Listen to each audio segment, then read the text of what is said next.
if my server has the ability to say, hey, I can give you updates to this data every 30 seconds, you don't have to pull for it, then you can express that as a stream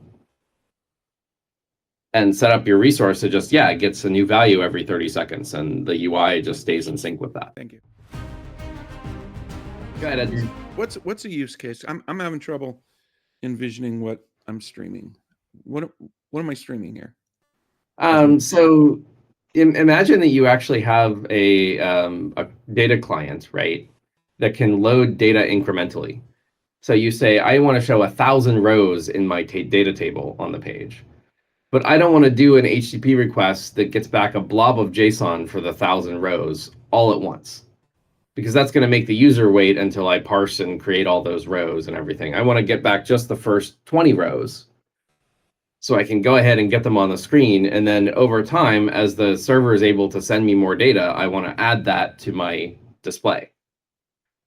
And that's what you could do that with a streaming resource, right? You could return a resource of an array of data rows if you have a backend that can say, I'm going to give you those incrementally in chunks. So this is like really basic, but so I make my HTTP call, I get the first 20 rows. I take those 20 rows and dump them into a stream? That becomes the first value on the stream, right? Is the array with the 20 rows in it. Right.